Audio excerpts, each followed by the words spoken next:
Good day, grade 12 learners and teachers. Welcome to today's mathematics lesson. My name is Sibusiso Shongwe, and this lesson is brought to you by the Gauteng Department of Education in collaboration with Saibono Discovery Center. Right, good people, today we're going to be looking at probability concepts that you did in grade 10 and grade 11. We'll be revising those concepts so that by next week then we do the counting principle. So we are going to be focusing on independent events, contingency tables, tree diagrams, as well as Venn diagrams. Obviously we have our objectives. By the end of this lesson, you should be able to define probability, understand the meaning of the following concepts: mutually exclusive events, exhaustive events, and complementary events. Understand and apply the probability identity, which we sometimes refer to as the general addition rule. Understand the meaning of independent events and solve numerical problems involving events that are independent. Understand Venn diagrams and solve problems involving Venn diagrams with a maximum of 3 sets. Understand tree diagrams and solve problems involving tree diagrams. Understand contingency tables and solve problems involving contingency tables. You can always refer to your CAPS document on page 42, as well as the exam guideline on page 6. Right, obviously in every mathematics lesson, you should come with existing knowledge, which we call pre-knowledge. So the existing knowledge that you must have to begin this lesson would be the definition of probability, Venn diagrams with 2 sets that you did in grade 10, mutually exclusive events, outcomes, exhaustive events, equations, as well as the product rule. Right, let's define probability now. Let's define probability. Probability, we define it as a chance that something will happen. How likely is that some event will happen? Sometimes you can measure probability with a number like 10% chance of rain. Or you can use words such as impossible, unlikely, possible, even, likely, and even certain. If all possible outcomes are equally likely, then we can calculate the theoretical probability. This is theoretical probability. Recall also there's also experimental probability, where you'll be looking at the relative frequency, where maybe for an example you are flipping a coin 100 times, then you are going to check the number of times it lands on a tail, and then you are going to record the number of times it lands on that tail against the number of times it was flipped. So you get what we normally refer to as the experimental probability, because you are looking at a relative frequency. So to some degree, the more trials you do of that experimental probability, you get that it is approximately equals to the theoretical probability of having to just toss the coin once. So this formula here is for the theoretical probability, to say probability of an event E is number of elements in that event divided by the number of elements in the sample space, or the number of outcomes thereof. Right, now let us look at a probability scale. Now, good people, this scale is very, very important, because it is telling us that our probability should range from 0 to 1, with 0 meaning impossible and 1 meaning certain. So once you do these calculations and you get a negative probability, you definitely know that it is not correct. Or you get a probability bigger than 1, you definitely know that it is not correct, because probability, the lowest probability you can get is 0, the highest probability you can get is 1, and probability should be in between 0 and 1. It is trapped between between 0 and 1. So we are saying here an event with a probability of 0 is impossible, and an event with a probability of 1 is certain. And then we use the fact that P is trapped between 0 included and 1 included for any event. Right. Now Venn diagrams. Let us go straight to Venn diagrams. Venn diagrams are used to show how events are related to one another. They can be helpful when doing calculations involving probabilities. We normally use a rectangle to denote the sample space. However, any closed shape can be used, but normally we use the rectangle. And then we use circles to denote the events within the sample space. So the events should occur within a specific sample space. Right. Now, let's look at some explanation here in terms of these Venn diagrams. You can see here that there is intersection. Let's look at intersection. What is it in terms of explanation? The intersection of A and B is an event consisting of outcomes that are in A and in B. So here they've shaded the region A and B. So the region A and B is shaded. So A and B represents those elements that are common to both sets. Right, and then the union. The union A and B is an event consisting of outcomes that are in A or in B. If you check now here, when we unify these elements, it means we take all the elements in A as well as all the elements in B. The combined elements there would form the elements of the union A or B. So that is how A interact with B. Right, and then we have what we call mutually exclusive events. Mutually exclusive events. So these are events which do not have an intersection, or which say there are no elements in common. So you can see that these two sets are disjoint here. There is no intersection. So we say that these events are mutually exclusive because the probability of A and B is equals to 0. And then inclusive events, there are events which do have elements in common. So if we check here, 4 is both in event A and also in event B. So it's the intersection there, it exists. So the events are inclusive because there is common elements. Exhaustive events, those are elements that cover the whole sample space. Like for an example, if you called events A and B events of when a 6-sided dice is rolled. We know when a 6-sided dice is rolled, our sample space would be 1, 2, 3, 4, 5, and 6. So because we have 6 elements, if you check also here, 1, 2, 3, 4, 5, and 6. So all the elements of the sample space are within the defined events, which means that these events now are exhaustive because there are no elements. There is nothing outside here.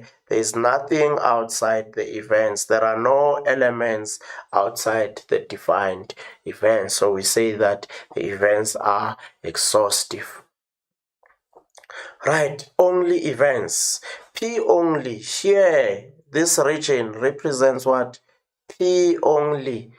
Here, it's P only shows elements that are present in set P only. Note that the intersection is also excluded. So the intersection is excluded there, not events. So here we are looking at not A. So we are going to be focusing on all the elements that are not inside of A. So here we should, not A shows elements that are outside event A but within the sample space. Remember, everything occurs within that universal set, which is the sample space. So everything should be within the sample space. So here we are saying all elements that are outside events A but lie within the sample space. Not A is also known as the complement of event A.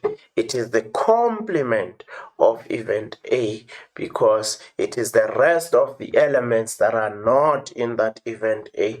Now, the union of not events. So here they are talking to not A or B. So not A or B. So it's not the union. So if it's not the union, then it's all the elements that are outside. So here they say not A or B shows elements that are neither in A or B. These are elements that are outside event A as well as event B. Intersection of not events, not A and B, shows elements that are not in the intersection. These are elements that are in the sample space, excluding the elements in the intersection. So here, if they say not A and B, they are saying not the intersection. So it is everything else, excluding the intersection. That's what they mean. Right, let's talk again about mutually exclusive events. So, by definition, these are events that cannot occur at the same time. The occurrence of one event exclude the possibility of another event occurring. There's an example there. Elena cannot be in Gauteng and in Western Cape at the same time. So if the sample space for this, if the sample space is South Africa, then event A, which is Gauteng, event B, which is Western Cape, are mutually exclusive because it is impossible for one person to be in both the provinces. So we are saying it's mutually exclusive. Elena cannot be in grade 11 and in grade 12 at the same time. So here, what would be the sample space? The sample space would be your school. So in your school, it is impossible that a learner is in a grade 11 class and also in a grade 12 class at the same time. So these two events, being in grade 11 and being in grade 12, are mutually exclusive. So in terms of Venn diagrams, we will see that the sets are disjoint. There is no intersection. The Venn diagram shows that event A and B are mutually exclusive. Note that A and B are disjoint sets and the probability of the intersection is equals to 0. Now, I want to drive a concept here. Home. So I want you grade 12s to know every time when the examiner speaks to mutually exclusive events, the examiner is interested in the intersection. So there is no way in which you can talk mutually exclusive in probability terms and not talk about the intersection. So once they ask you, are events mutually exclusive, you need to check the intersection. If the intersection is equals to 0, they are mutually exclusive. But if the intersection is not equals to 0, then if the probability of A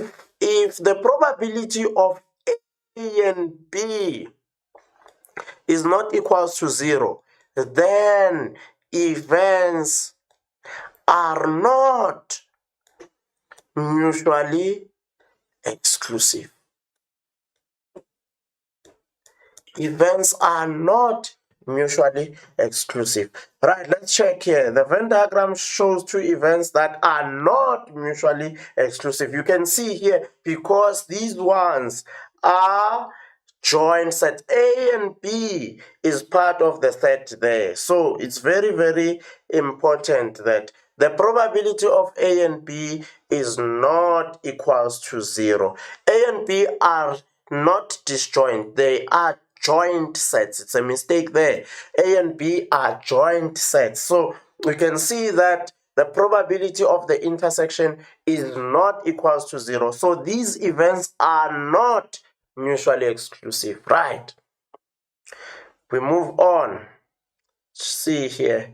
We move on to the probability identity. The probability identity like that. Okay.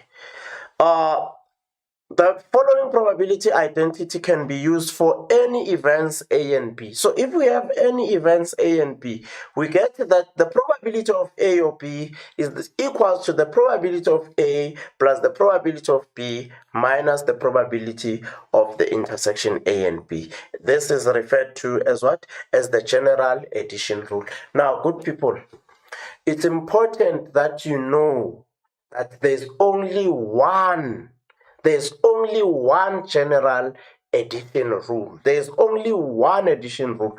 It's only one. But the interaction of events can make changes to the general addition rule. We can make alterations to the general addition rule based on how events interact. Like for an example, if you are saying events are mutually exclusive, then the intersection becomes 0. Then this rule now is now written as what? Probability of A or B, which is probability of A plus probability of B. This is not a new addition rule. No, it's still the same addition rule. But because the interaction of A and B is such that they are mutually exclusive, then we get that the intersection is 0. Also, when we do independent events, you'll know that the probability of A and B, if A and B are independent, would be the probability of what? A times the probability of B, which means instead of writing probability of A and B here, you'll now be writing it as PA times PB. So those are the alterations that we can make on the general addition rule based on the fact that now the events are interacting differently. Right. Now, let's look at exhaustive events. Now, with exhaustive events, it's all elements. If you take all elements inside the two events, if you're having two set Venn diagrams and you have all elements of the sample space being inside the two events and there are no elements outside, you say that now the events are exhaustive. Now, let's check what I wrote here. Events are exhaustive if they contain all the elements in the sample space within them. In Venn diagrams, events are exhaustive if there are no elements outside the defined events. The elements would be in the sample space, but not in the defined events. Now, let's check the example. You see, this one is not exhaustive. Not exhaustive. Why is it not exhaustive? Because there is that element there, which is outside A as well as B. So the example below, A and B are not exhaustive because number one is outside the events A and B. Both mutually inclusive events and exclusive events can be exhaustive. I'll give you those examples. Suppose that you have a six-sided dice. The sample space is 6. And then you have event A, event B. Here you put 3 elements. Here you put 3 elements. If you check these elements, there are no elements outside. So this Venn diagram represents what? Events that are mutually exclusive because they are disjoint. But also these events are what? Are exhaustive. Because of what? Because if you add 3 and 3, they give you what? They give you 6, which is the sample space. It means that now there are no elements outside. So we say it's exhaustive. Now let's look at this one. A, B. It's still a 6-sided dice. The sample space is 6. You get here 3, 1, 2. Now, if you check here, these events are not mutually exclusive. They are not mutually exclusive, or we will refer to them as what? As inclusive. They are inclusive. But also, if you check, they are also what? Exhaustive. Why am I saying they are exhaustive? Because there are no elements outside. So exhaustive events, all the elements would be within the defined events A and B. So these ones are mutually, oh no, these ones are mutually exclusive and exhaustive. This one is inclusive, but also exhaustive. So that is why here we said both mutually exclusive events and inclusive events can be exhaustive. Right. Complementary events. Now, events are complementary. Events are complementary if they meet the following two conditions. For events to be complementary, they should meet the following two conditions. They should be mutually exclusive, and they should also be exhaustive.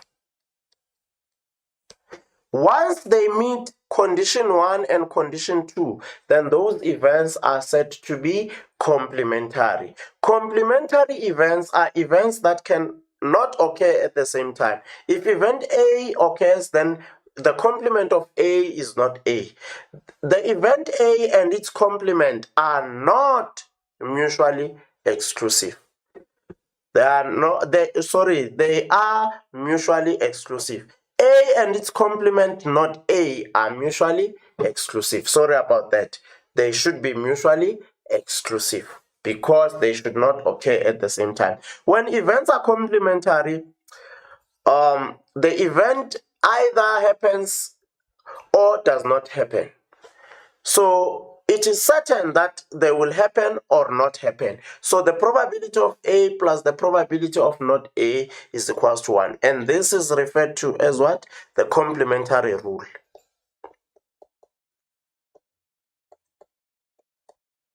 It is the complementary rule. Now, another way, the probability of not A is 1 minus the probability of A. Complementary events can also be shown in the Venn diagram. So you can see that they are exhaustive because they take everything in the sample space. To prove that events A and B are complementary, we need to show that they are mutually exclusive and also show that they are exhaustive. Because when you talk about exhaustive events, the probability of A or B, if A and B are exhaustive, the probability of A or B is equals to 1. That is what exhaustive means. Fine. Now, let us look at Venn diagrams with 3 sets. But for us to look at this, I will need us to just take 2 minutes. Just take 2 minutes break, and then from there, we will look at Venn diagrams with 3 sets. Your 2 minutes starts now.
Hello and welcome back, you guys. We just had a few technical glitches, but all has been sorted out now. We're looking at complementary events, and we said for events to be complementary, they should be mutually exclusive as well as exhaustive. And then we spoke about what? A way to prove that events are complementary.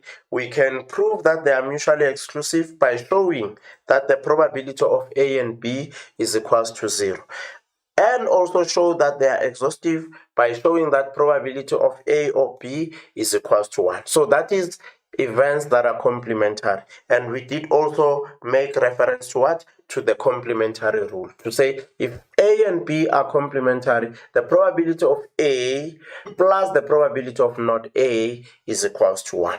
Right. Let's move on now to Venn diagrams with 3 sets. But before we speak to Venn diagrams with 3 sets, I need us to also make sure that we understand the types of Venn diagrams that are examinable. Types of Venn diagrams that are examinable. You will have number 1, Venn diagram for what? For listed elements. Or a Venn diagram for listed elements, where you are going to list elements. Let's say, for an example, you have a dice with what? With 1, 2, 3, 4, 5, 6. And then if you draw a Venn diagram and you say, this is your sample space, event A is even numbers, event B is odd numbers. If you check here, event A is even numbers, event B is odd numbers. If you list those elements, your even numbers are 2, 4, and 6. Your odd numbers are 1, 3, and 5. So you see, you are listing the elements that are in the sample space. So the Venn diagram would be a Venn diagram of listed elements. Number 2, Venn diagram for number of elements.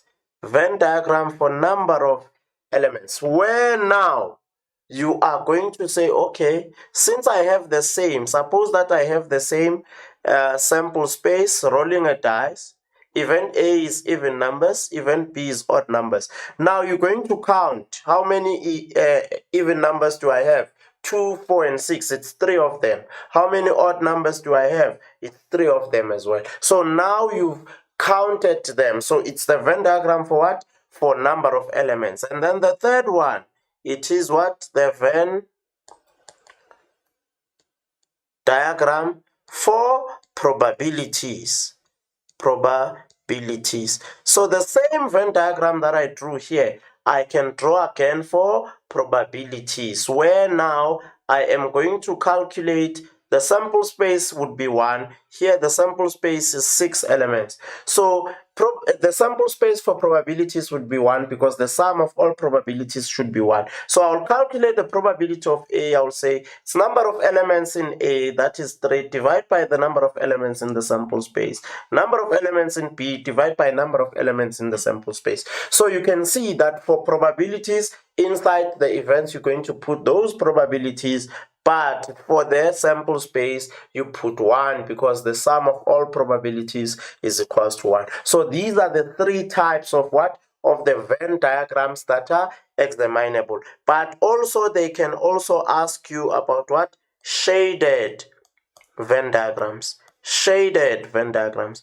With shaded Venn diagrams, you would recall where I started when I was explaining my Venn diagrams in that table. In that table there, those were shaded Venn diagrams that we were speaking to. So it's important. 3 types of Venn diagrams that we can know. Obviously, they can add the shaded Venn diagrams, but it's important that we know we have a Venn diagram for listed elements, a Venn diagram for number of elements, Venn diagram for probabilities, as well as the shaded Venn diagrams. Now, let's look at the Venn diagrams with 3 sets.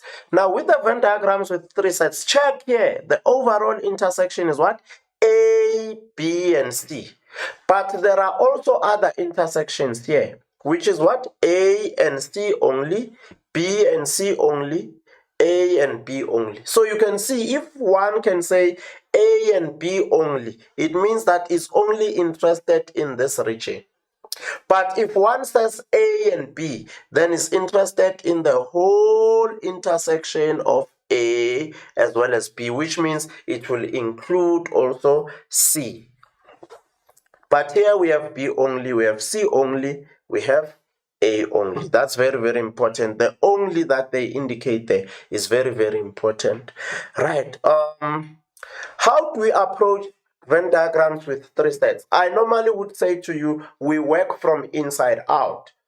So we're going to start with what? We're going to start with the overall intersection of all the sets, of all the three sets, if we have three sets. And then from there, what do? We go out. We work from inside, we go out. When we go out, we go to the intersection of two. We started with intersection of all three, intersection of two, and then from there, no intersection, and then from there, outside. So we work from the inside, we go outside until we get to what? To the outside of what? Of the events, but within the sample space. So now, that is the method for drawing a Venn diagram with three events. First, it's the intersection of all three events, then the intersection of two events, subtract the intersection of all three. And then we complete the individual event, and then we complete the outcomes outside. So this is the APO approach to Venn diagrams. We work from the inside out, right? Now, there's an example here. There's an example now of a Venn diagram that I want us to quickly look at. A group of 33 learners was surveyed at a school. The following information from the survey was given. 2 learners play tennis, hockey, and netball. 5 play hockey and netball. 7 play hockey and tennis. 6 play tennis and netball. A total of 18 play hockey. Total of 12 play tennis. 4 play netball only.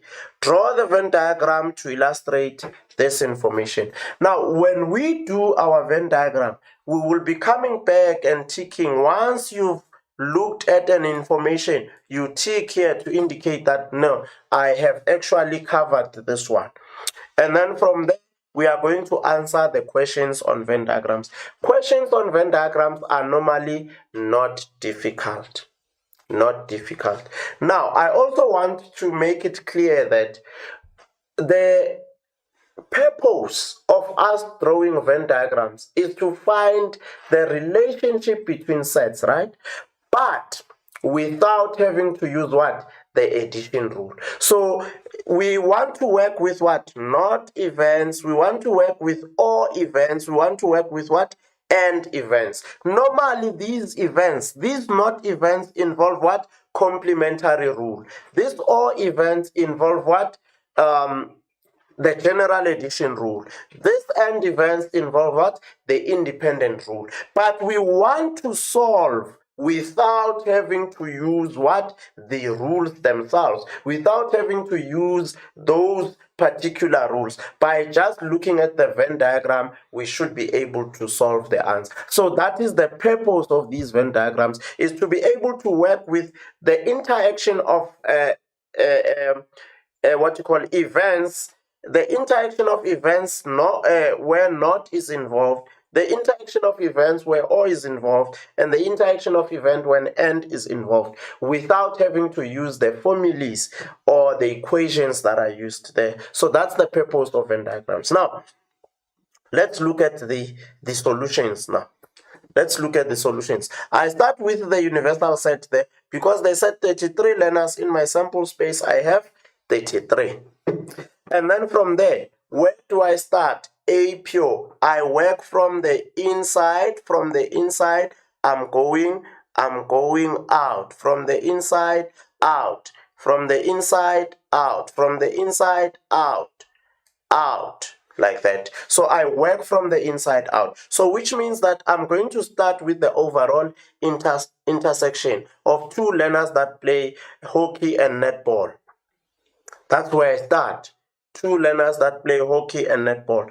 Now, 5 learners, play tennis, hockey, and netball. It is tennis, hockey, and netball. 5 learners play hockey and netball. So 5 learners are here in hockey and netball. It should be 5, a total of 5 here.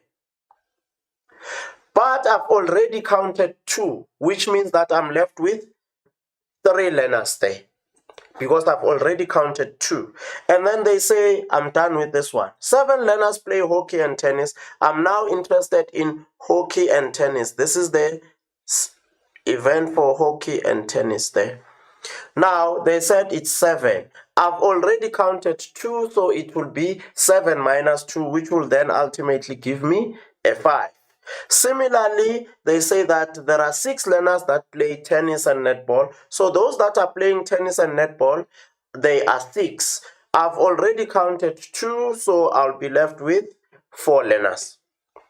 And then from there, I'm going to the outside.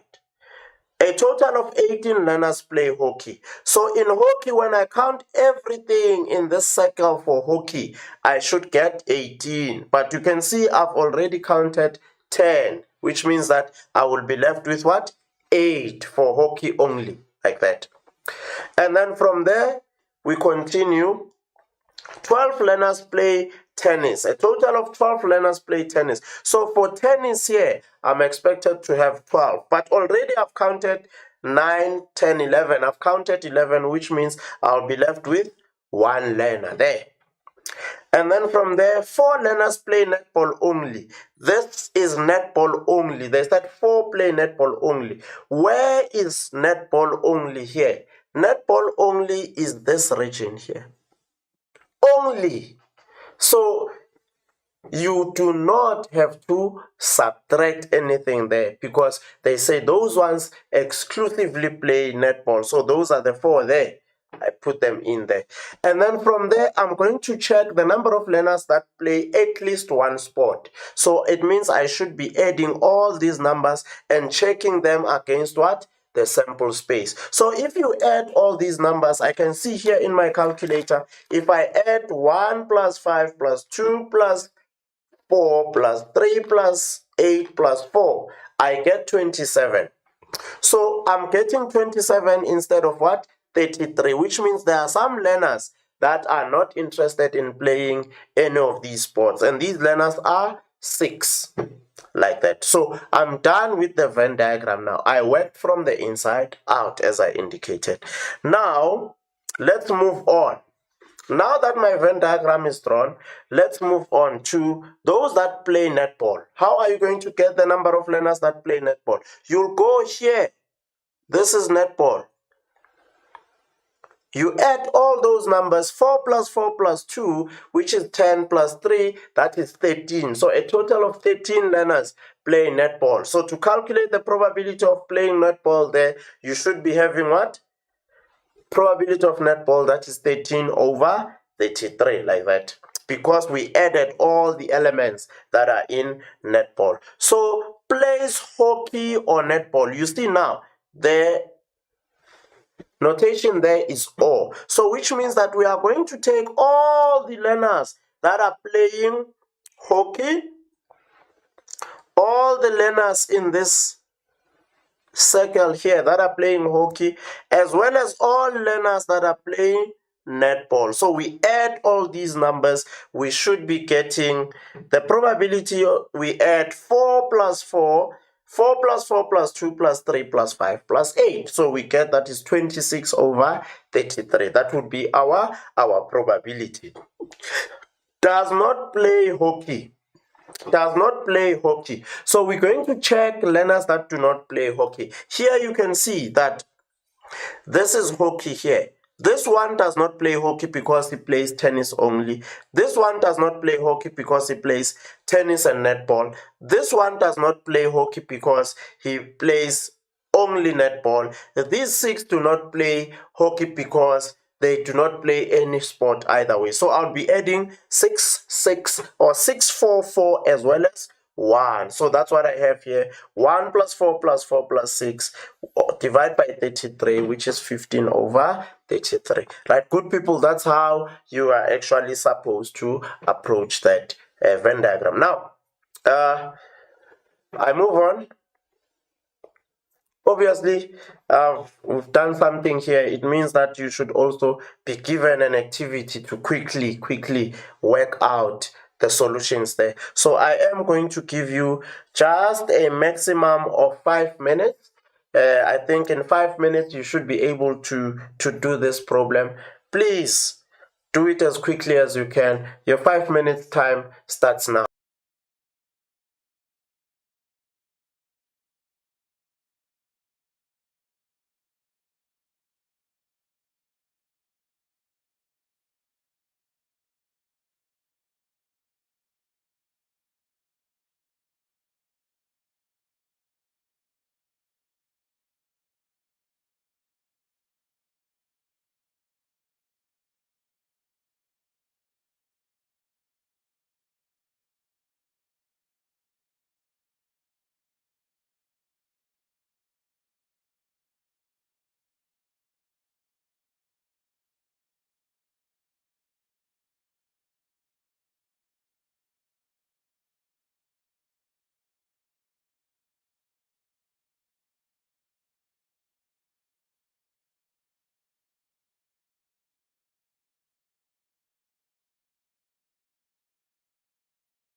Right,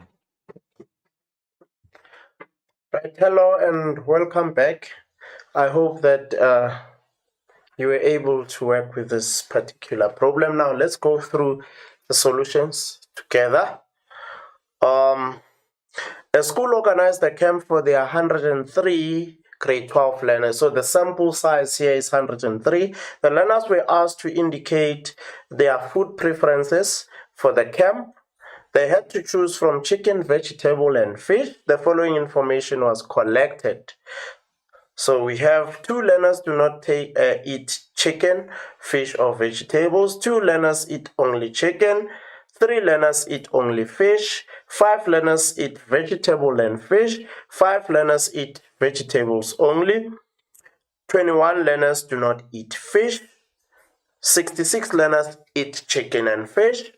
Let the number of learners who eat chicken, vegetable, and fish be X. So this is the overall intersection. So that's where we need to start. We need to start with the overall intersection. And then I want you to also look out for this. 2 learners eat only chicken. It means that that 2 should be, if you are saying this is chicken, this 2 should be here. You don't need to subtract anything because remember where only is. That is 2 only. Now, the only 5 learners eat vegetable and fish. Now, let's check 5 learners eat only vegetables. So, we need to be very, very careful with the word only there. Now, let's check our Venn diagram there. You see, we started with what? Let the number of learners who eat chicken, vegetable, and fish be X. From there, where did we go? We go to now the intersection between what? Between chicken and fish. There is the intersection between chicken and fish. They said it's 66. But already we've counted X, so we subtracted X there. And then from there, we can go to 5 learners eat vegetable and fish. 5 learners eat vegetable and fish. So we're going to go for vegetable as well as what? Fish. And we have that this is 5 learners that eat vegetable and fish like that. So now we go to, let the number 66 learners eat fish. 21 learners do not eat fish. 21 learners do not eat fish. And then from there, 2 learners do not eat chicken, fish, or vegetables. So that's the Venn diagrams there. 2 learners do not eat any of these. So those are the 2 learners that are outside. Now, let's continue with this. Calculate X. So for us to calculate X here, we will need to add all. We'll need to add all the values here because we know they would give us what? 103. If we add all of them, we should get 103, including the 2. Let's see. That's how we set up our equation. If you check, we've added everything, including the 2, and it should give us 103, which is the sample size. And then if we calculate X algebraically, we get that X is equals to 62. And then determine the probability that a learner chosen at random eats any 2 of the given food choices. Any 2. So this learner should then eat this, eat that, as well as eat that. Because they said any 2.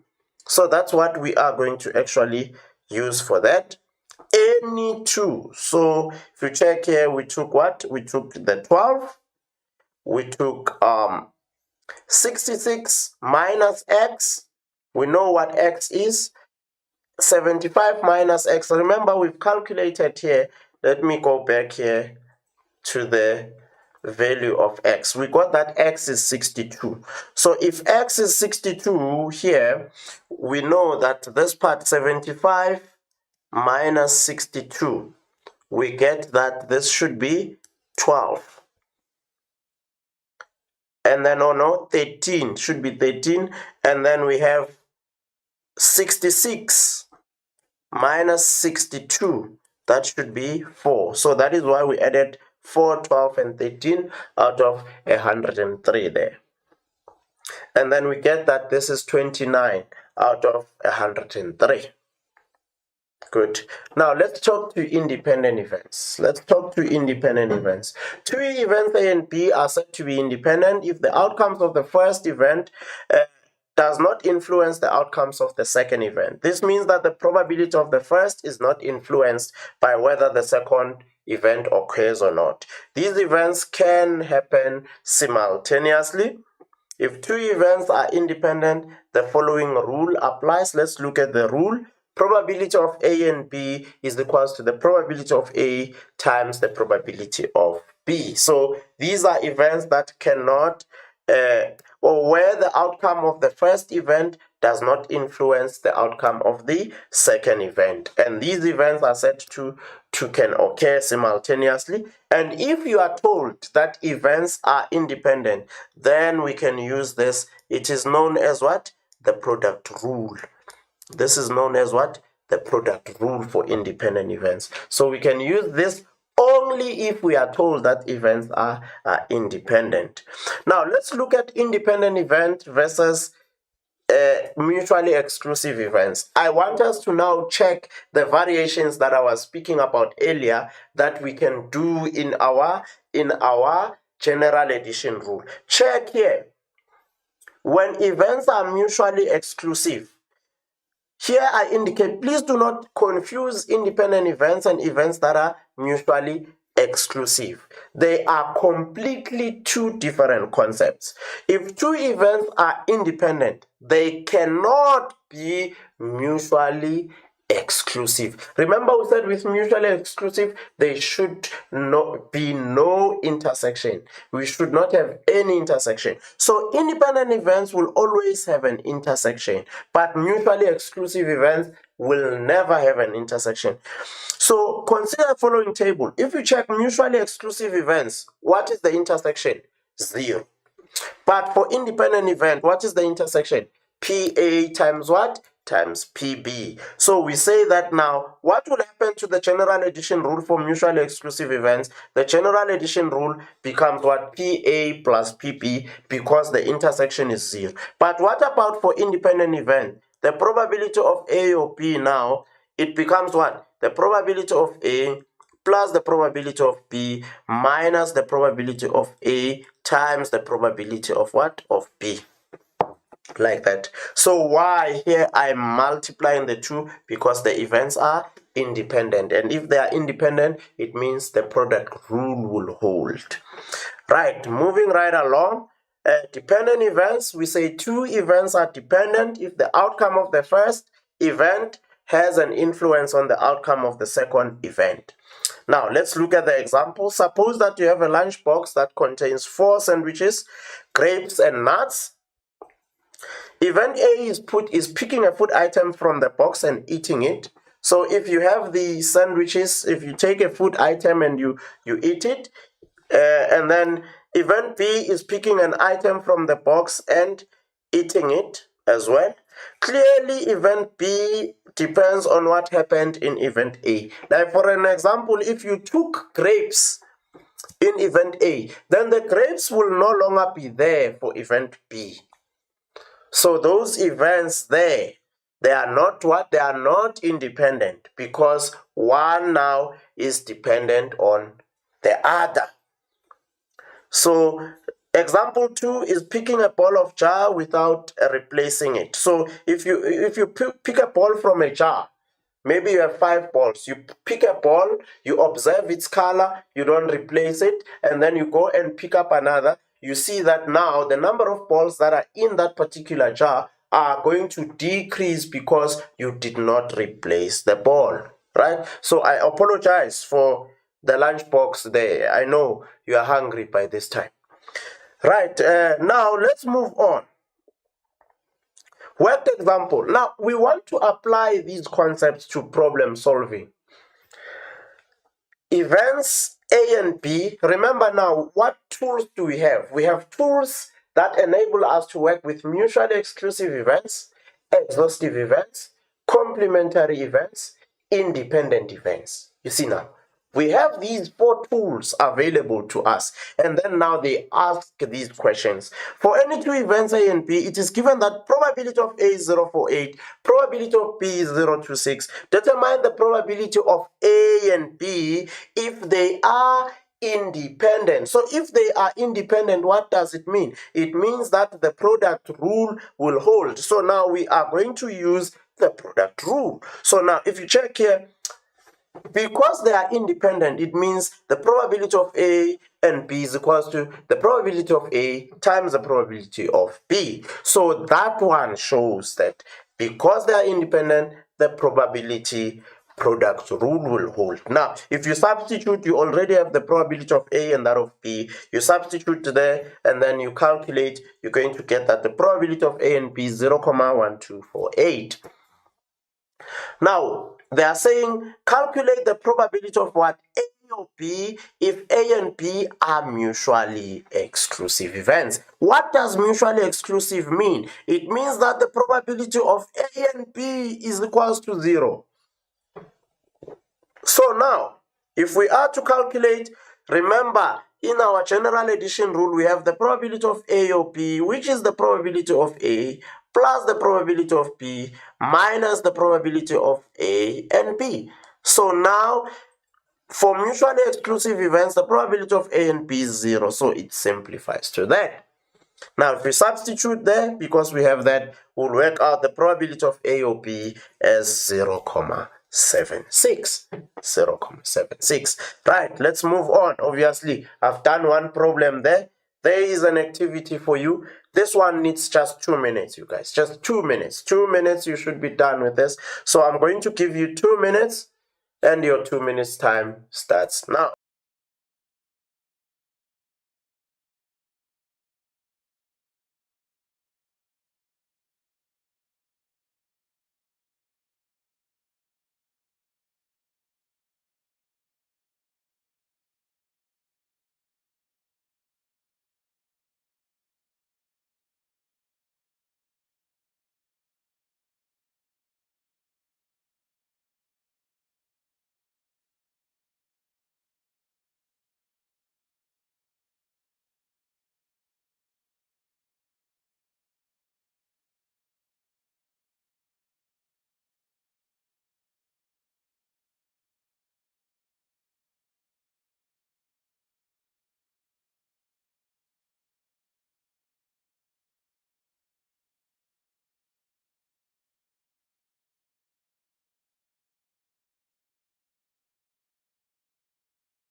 Hello and welcome back. You would have noticed that I added 1 minute more for you, and I hope that it was sufficient to allow you to finish solving this particular problem. Right, let's look at it together. Events A and B are such that the probability of A is 0.5 and the probability of not B is 0.3. The probability of A or B is 0.8. Are events A and B independent? You see now, they want to know whether they are independent. So now, every time when they ask you whether events are independent, you need to check probability of A times probability of B. You get the answer. You get the answer. And then from there, versus what? Probability of A and B. Then you get the answer. You see, you work them separately. And then from there, what do? You are going to compare the two answers. If the answers are the same, then you conclude that events are independent. Very important. You work with them separately as isolated entities. Afterwards, you compare and then you conclude. Good. Now let's check. Here you are given the probability of not B.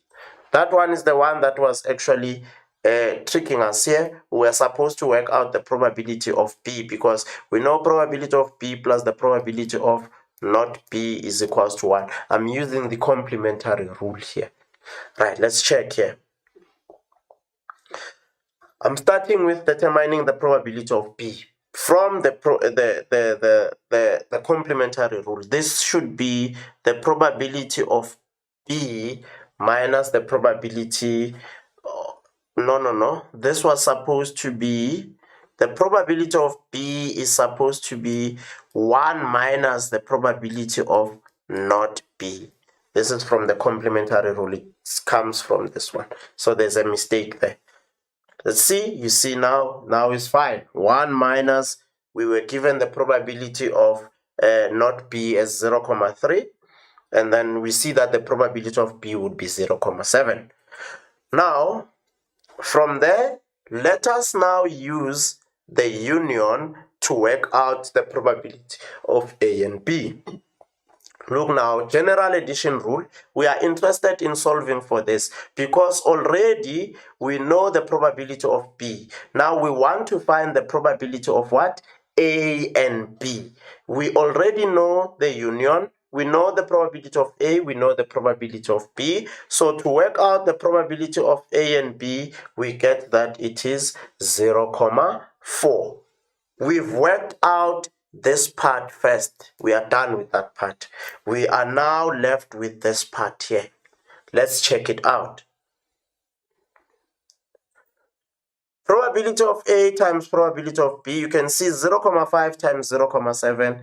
This gives us the probability of A times that of B as 0.35. So we get 0.35. We compare it with 0.4. We see they are not equal. You see, this is now the comparison. Probability of A and B is not equals to the probability of A times the probability of B. Then that means events are not independent. Right, they are not independent. We move on. Tree diagrams. Now, when we look at tree diagrams, this is a tool that we use that would allow us to calculate the number of possible outcomes of an event as well as to list those possible outcomes in an organized manner. Now, a tree diagram is useful when dealing with what? Complementary events. Already I've told you what complementary events are. Events that are mutually exclusive and exhaustive. So we use a tree diagram when dealing with that. So now a tree diagram will have a branch with a probability of each branch written on the branch. You see, there's a branch, this line, there's a probability of the branch written there, and there's also an outcome written there. So that's what a tree diagram has. Now, this can be illustrated through the toss of a coin. You see that when you toss a coin, you can get a head or you can get a tail. So now, if you check here, when you add these two, you're going to get what? 1. Why are you getting 1? Because the events are complementary. Right. Now let's look at an example of a tree diagram. Let's look at an example. A bag contains 3 green balls, 4 white balls. 2 balls are taken from the bag at random, one after the other. So you take one, you observe its color, and then you replace it. You put it back. You take one ball, you observe its color, you write the probability, you put it back. So the first ball before the second ball is drawn, there is replacement. Draw a tree diagram to illustrate all possible outcomes. Right, let's see here. Now, this is our skeletal tree diagram. The ball can either be green on the first draw, can either be green or white. On the second draw, if the first ball was green, the second one can be green or white. If the first ball was white, the second one can be green or white. Then these are the outcomes and then the probabilities. Now let's attach probabilities for each.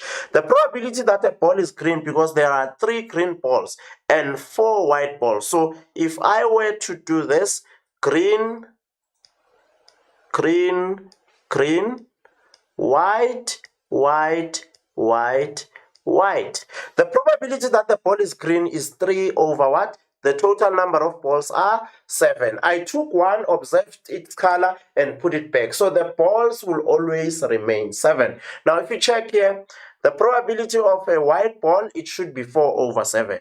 Look at what happens here. When you add the 2, you get 1. Because they are complementary. Let's move on to the second draw. Still, because the ball was replaced, the probability of getting a green ball is 3 over 7. That of getting a white ball is 4 over 7. Still, if you add these two, you get a 1 because they are complementary. Now, let's go again. The probability of getting a green ball, if the first one was white, is still 3 over 7. And that of getting a white ball is 4 over 7. So if you add all this, you get 1 as well there because they are complementary.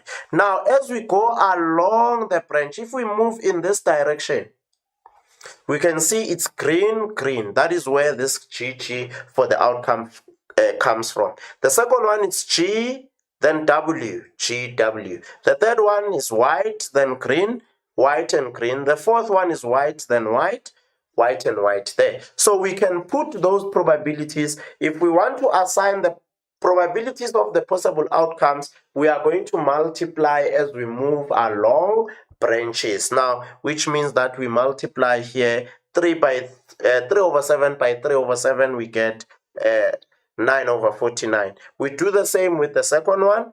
We do the same with the third. We do the same with the fourth. So we are multiplying as we move along those branches. Now, let's look at another one. Now, what I'm going to do, here I wrote the ball was replaced. I am going to do the same example without replacement of the ball. But first, let's answer these questions. Both balls are green. So I'm looking for the probability of green and green. It should be 9 over 49. The first one is white and the second one is green. First one is white and the second one is green. I'm looking for this. It should be 12 over 49. Obviously, I've written them there again. Green and green as well as white and green. So once you've drawn, just like a Venn diagram, once you've drawn your tree diagram, it becomes easier to answer the questions. Right. As I said, I'm going to move. Look at this one. Same example, but now the ball is replaced. So we had 3 green, 4 white. Now, if the ball is replaced before the second one is drawn, draw a tree diagram for the possible outcomes. Right, let's look at the tree diagram there. That's the skeletal structure. And then from there, the probability that it's green, obviously I have 3 green balls over 7. Probability that it's white, I have 4 white balls over 7. Now, on the second draw, I am going to ask myself a question here. What happened on the first draw? What if the first ball that was drawn out, because it was not replaced, what if it was green? If it was green, it means I now have 1 less green ball. How many? What is the probability that the next ball will also be green? So it should be 1, 2 over the sample space has reduced now to 6. It's 2 over 6. What about the white? It's still 4. So 4 over 6. What happens when you add these two? Still 1. When you add these two, still 1. Why? Because they are complementary. Now, I change. You see, the first question was, what if it was green? Now, I'm going to put the balls back again for me to go to the second outcome. Now, what if the first ball drawn was white? What is the probability that I'll now draw a green? I have 3 green balls out of 6 because the number of balls have reduced by 1 to 6. And then what about white? White, I'm now left with only 3 because the one that I drew on the first draw was not replaced. So it's still 3 over 6. So this would give us 1 as well. Now, we can have our outcomes there. How do we derive those outcomes? We are going to multiply along the branches. So that's how we derive those outcomes. We multiply along the branches. Now, the question here says, determine the probability that both balls are of the same color. It means that we are interested in what? Green and green, as well as what? White and white. So because it's 2 different outcomes in a tree diagram, then we use OR to unify them, to say it's either this outcome or that outcome. So we're going to unify them. So when we move along the outcomes, we add. We move along the branches, we multiply. That is the rule for a tree diagram. Now, let's look at this. Same color, that's what we have there. Took the outcomes of the same color, 6 over 42 and 12 over 42, like that. And then I get that it's 3 over 7. That's the probability that the balls would be of the same color. Right, that was the activity, and I took you through the activity because I was looking at the time that we have, that we are actually running out of time. So I wanted to actually take you through paces as well with the activity. Now, I want us to look at the last concept here. The last concept should be on the contingency tables or the two-way tables. Normally, questions on the two-way tables are not that difficult. They are not that difficult, but you need to understand what you are doing. Now, a two-way table is useful for representing multiple outcomes and determining the probabilities of certain events. Two-way does not necessarily mean you have 2 rows and 2 columns. It just two-way tables can be 2 by 2, 3 by 2, 5 by 4, etc., depending on number of rows and columns. So contingency tables are useful for determining what? Whether events are independent or not, and whether events are mutually exclusive or not. So you should expect those questions when they give you a contingency table. You should expect that they can talk to independent events or they can talk to mutually exclusive events, right? Let's look at the example that I have here for the contingency tables. The table summarizes the participation in sport among 98 boys and girls at a school. A person is chosen at random. Determine the probability that the person is a boy. So now we're going to go to our contingency table. Remember, it will have rows, columns, but it also has running totals. These running totals, they will always tally to that. So that's very, very important. I am explaining this because sometimes you'll be required to draw your own two-way table or your own contingency table. So it's important to know that you would have those running totals. Now, let's check now. What do you do to get the running totals? 32 plus 43, they give you that. 8 plus 15 gives you 23, like that. So you add all along the row and along the column. So what is the probability that a boy is chosen, that a person is a boy? Let's check. How many boys do we have? We have 32 that play sport. we have 8 that do not play sport. In total, you have 48 boys. So it should be 48 over 98. That's 20 over 49. The person doesn't play sport. What are you going to do? You're going to take the total for those that do not play sport, because the gender is not specified. It is 23. So that should be 23 over 98, like that. The person is the girl who plays sport. So we're going to check girls that play sport. So you're going to check girls, and then you're going to check play sport. You see now, 2 events are intersecting.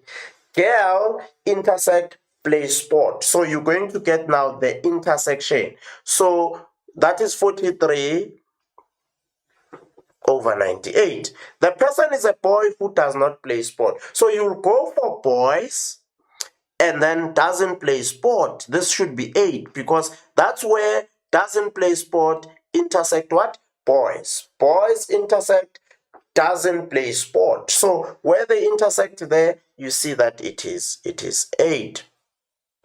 Right, that's what we have there. Right, good people, let's look at this activity. Because we don't have time anymore, I'll take you through the activity just in 2 minutes. So I'll quickly take you through the activity. A music director at a school analyzed data to determine how many learners sing in the choir and what the gender of each learner is. The data is represented in the table below. So you can see it's boys and girls singing a choir and not singing a choir. So they ask, are events boy and do not sing in a choir mutually exclusive? You see now, they want to know whether the events are mutually exclusive. How do we deal with those? We need to check whether there is an intersection. If the intersection exists, then they are not mutually exclusive. But if the intersection is 0, they are mutually exclusive. Right, let's check. We get what? They said boy and do not play sport. So we're going to get where boys. Do we have boys that do not sing? Sorry, do not sing. We have boys that do not sing. It's 51. So we get the intersection. What does that mean? The intersection is not 0. Then events cannot be mutually exclusive, because the intersection is not equals to 0. Now, let's look at the last one. Are events boy and do not sing choir independent? Are they independent? We need to check. Remember, I said with independence, you are going to check what? Check PA times PB versus what? PA and B. What do you do after? You compare, and after comparing, you conclude. Right? Check PA times PB on its own. Check PA and B on its own. Compare the two, then conclude. Right? Let's check. Boy and do not sing choir. Let's look at that. We get the intersection first. So we've worked out boy and not sing choir. We got 0.22. What should we compare it with? P boy times P do not sing choir. Let's see. P boy times do not sing choir. We get also, when we multiply the individual probabilities, probability of a boy is given by what? 120 boys out of 236. Not sing choir. How many do not sing choir? It's 100. 100 over 236, we get 0.22. We compare now. What is the comparison? Oh, these two are equal. What does that mean? We can conclude that events are independent. Events are independent, right? Good people, to summarize this lesson, we looked at the probability as a measure of the likelihood of an event occurring, and then we said independent events are events when one event does not influence the occurrence of the next, and then we have the product rule for that. Mutually exclusive events, we said events that do not have the intersection because they cannot occur at the same time, and then we looked at the product rule, probability rule, general addition rule, that is the general addition rule there. And I said to you, there's only one addition rule, but the equation, the addition rule can be altered because of what? Different interaction of events. Now, Venn diagrams, tree diagrams, and contingency tables, these are the three tools that we used for our lesson today to represent probability. And probability can be represented as a fraction or as a decimal or as a percentage between, if it's a fraction or a decimal, between 0 and 1, if it's a percentage between 0 and 100%. Right. Thank you very much. Thank you very much. Please, you guys, take care of yourselves. Take care of each other. Practice mathematics. We are about to write our prep exams. Take good care and bye-bye.